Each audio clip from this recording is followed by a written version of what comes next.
Hello and welcome to Advertisers Watching Ads. My name is Tom Ollerton. I'm the founder of Automated Creative, and this is a weekly show where brands watch other brands' ads and discuss what's good and bad about them. We're brought to you as normal by our partners Contagious.com, so please go and check these guys out after the show. But this is a special episode, and I'm unbelievably excited about the fact that Oatly wrote to me and said, can you review our ads on this show? Yeah, of course. Yeah, we're going to do it. So before we get to reviewing Oatly's ad, please can we meet this week's guests? So, hi, I'm Emma Roffey. I'm the VP of Marketing at Cisco for EMEAR, and also I run global advocacy at Cisco as well. Hi, I'm Julia Linehan. I'm the founder and managing director of The Digital Voice. And Jerry Daykin. I'm on gardening leave between two media jobs, so using the time to write a book. Fantastic. Right. So Oatly sent us about 25 minutes worth of content. So we're not going to watch all of that. I'm just going to share a teaser for the ads. So let's see what you think. People might not understand that we're trying to equate switching to a plant-based diet as the new normal. Norm-ow. Get it? We've basically been created to help communicate that in a really kind of abstract and fun way. You see, we aren't real, ow. Oat drink cartons can't really talk or have feelings about inequality, can we? We're from inside the minds of some pretty disturbed people at Oatly who decided using puppets was the best way to talk about the importance of a plant-based diet and how it's a more sustainable way to eat. It's not like you have to make a complete switch, but eating more plant-based foods is one of the best ways to lower your climate impact. That's why we call it the New Norm and Owl Show. I just really liked it. I mean, not only is it completely on point for veganary, the flexitarian whole concept of that, the whole series is based on, it's so timely with people giving it a go of being a vegan for January, giving it, and then very quickly starting to go, actually, it's not for me. That's one of the other episodes that really resonated with me. But just overall, the concept's brilliant. It is from the minds of people that I'd love to meet them. But I just thought it put a massive smile on my face. And what's not to love about that? What I love is the humour side.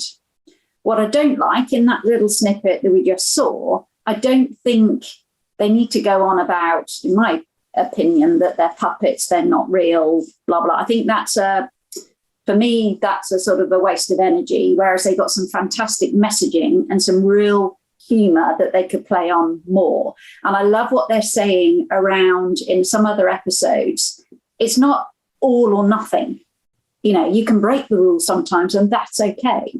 Playing on the words, you know, Norm and Al and all that, fantastic. I just didn't like the puppet bits at the end. I'm not real. I'm like, really? Aren't you real? Well, never realised that. There was some particularly cheeky bits in the hipster one that if you actually repeat, it's a bit like Panto. I've got to be honest, that right up my street.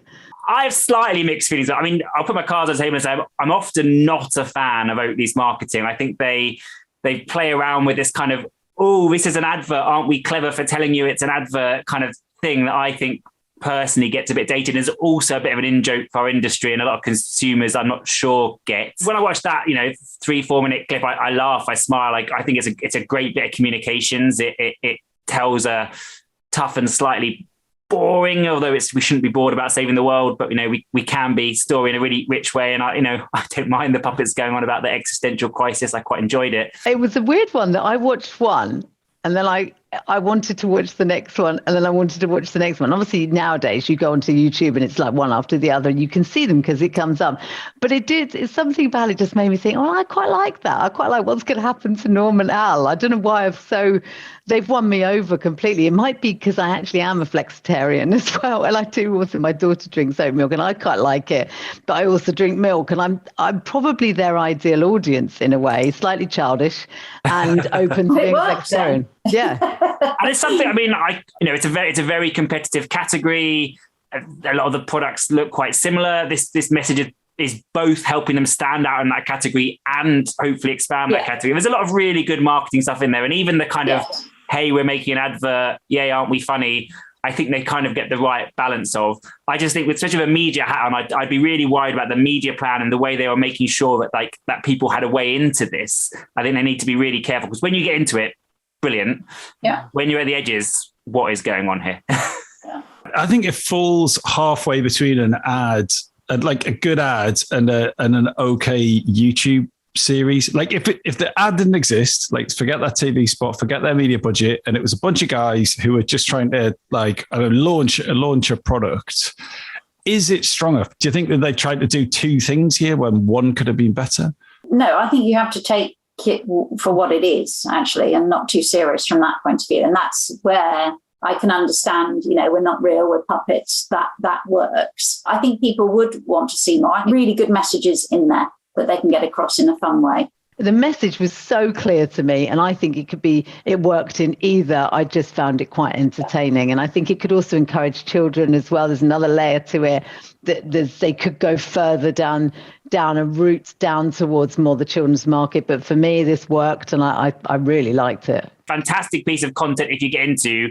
I think there is a real watch out. I think in this multi-touch, multi-channel scheme, a lot of us think, to make a great advert, it has to come alive in lots of different spaces. There has to be something else people can do. Not all people have the luxury of the time to watch it. So, but no, there's lots of really good stuff in there if they can get people down that funnel. I feel, and it'll be good to get your views, that as Gareth Turner from Weetabix wrote a post on LinkedIn that really stuck with me. And it's the old tennis ball analogy. Throw one ball and you'll catch it. Throw two, you might get one. Throw three. And this is like 17 like marketing messages.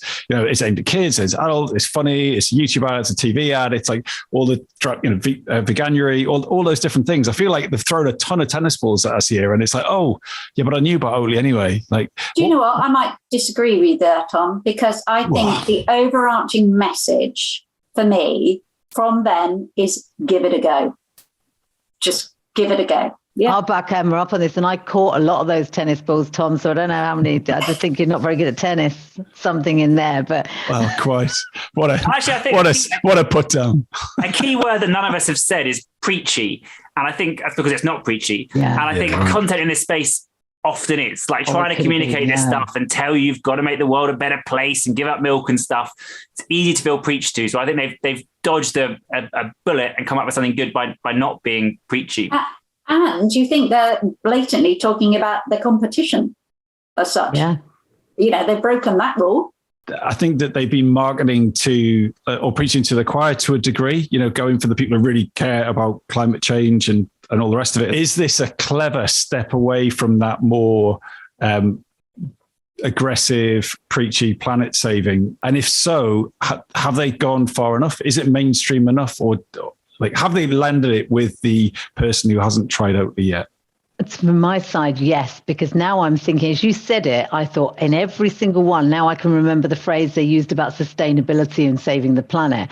But actually, that wasn't what came through. It was a very softer message of be a flexitarian, try this because it's good for you, try this because it's plant-based and you're dipping your toe in being a vegan, try this because it's in all these different messages. But actually they still said that phrase about this is sustainable, this is about our planet. But I think it was also saying, but that might not be your P1, but whereas being healthy might be more of a priority. It felt like they were throwing us all those different messages. I think from a business perspective, like the reason there is now, every supermarket has a huge plant-based range, there's huge growth in these categories. It isn't actually because there are now millions of extra sort of super passionate vegans campaigning for the planet. It's because a lot of people have kind of gathered that this is a good idea to do sometimes. They know there's something going on in the environment. We should do something. Actually, this plant stuff's quite nice. Actually, Oatly's quite nice.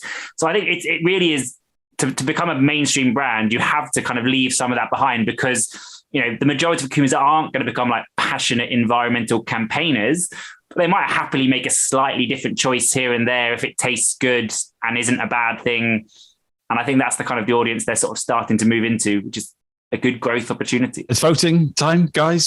Can you give the Oatly campaign a mark out of 5? 3, 2, 1. A 5, a 3, and a 4. Well, there you have it, Oatly team. Congratulations, and thank you so much for sharing that ad with us ahead of time. What a treat to get first dibs on that. See you next week.